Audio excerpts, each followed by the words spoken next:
Hello and welcome to Counseling 540, which is helping skills and techniques. It's also Residency 1. Um, so I'll be your instructor. I'm Dr. Erberlap here. And throughout this class, we're going to spend a lot of time on skills. This is one of my most favorite classes to teach. And it's also one of the more difficult because it doesn't require you to write a whole lot of papers. It doesn't require a lot of that kind of academic work. This is a skills-based class, so you have to demonstrate the skills, and I have to sign off on them. So, just as a to get the scaffolding of the class kind of um, out of the way, I know that this is your second term, and this is the only class you have this term. So it's still a 10-week class. Week 1, 2, and 3, you're going to spend a lot of time developing some skills, some very basic skills. And I'm going to include a YouTube video on this. So the two biggest traps that students fall into during this class overall, and particularly in the beginning, is that you want to jump in and problem solve and you want to give a lot of interpretations. At this point, we are just basically focusing on counseling skills, like basic counseling skills.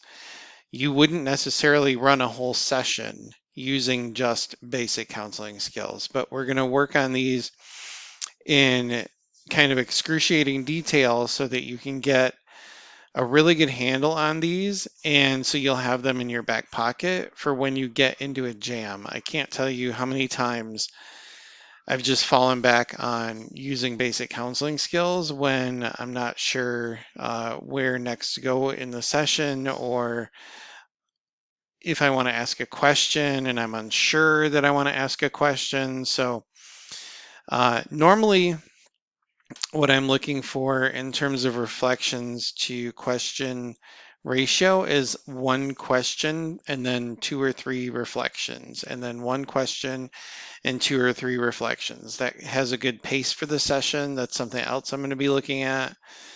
If you just rapid fire questions one after another, it starts to sound a little bit like an interrogation.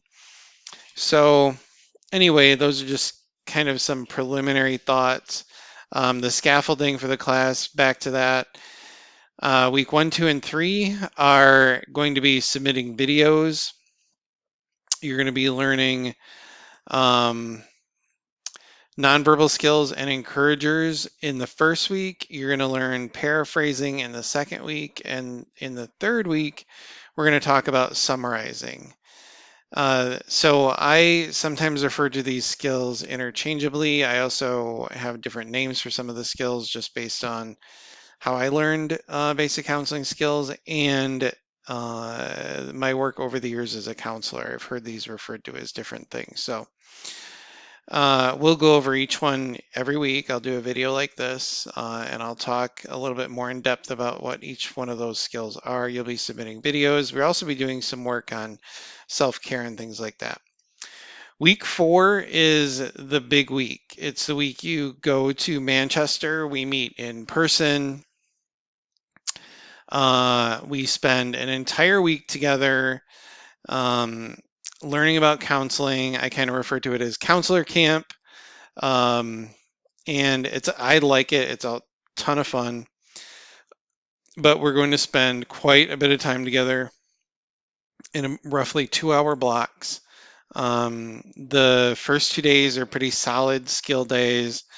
Wednesdays usually a day we go to campus, the actual SNHU physical campus, and we spend the day there. You learn about field experience, you learn about the library services, you learn about other services that are available to you as a student at SNHU, and then we also do a crisis intervention demo and then a supervision demo, just so you get an idea of how all of these skills kind of collapse into providing counseling and going through supervision. That all happens in week 4. you're going to get a lot of feedback um, throughout the whole class and particularly in week 4.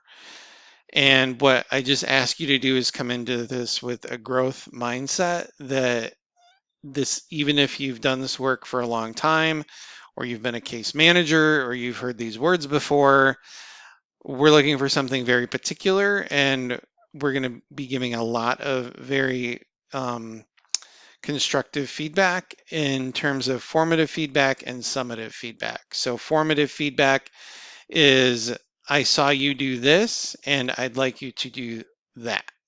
Like, it's very structured, kind of individualized, skill-based feedback.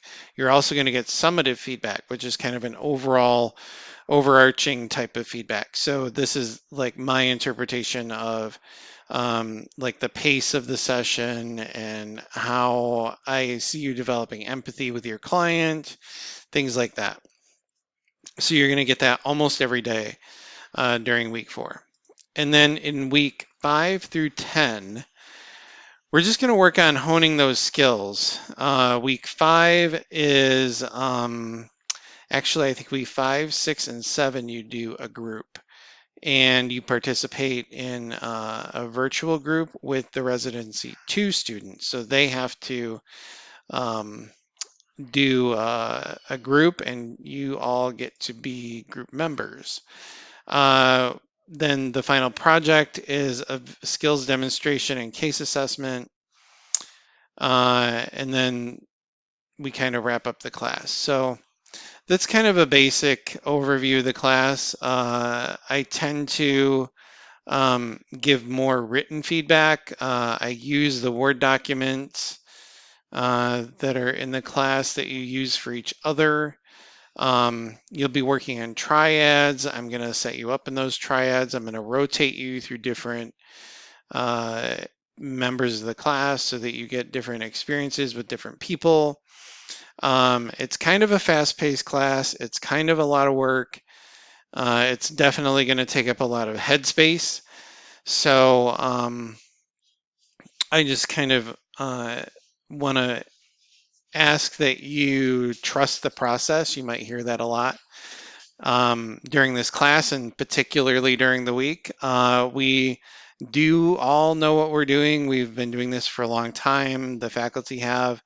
We have a tremendous faculty with a lot of experience, clinical and academic instructor experience. So I'm excited for this class. I hope you are too. And I will see you in class in a week or so.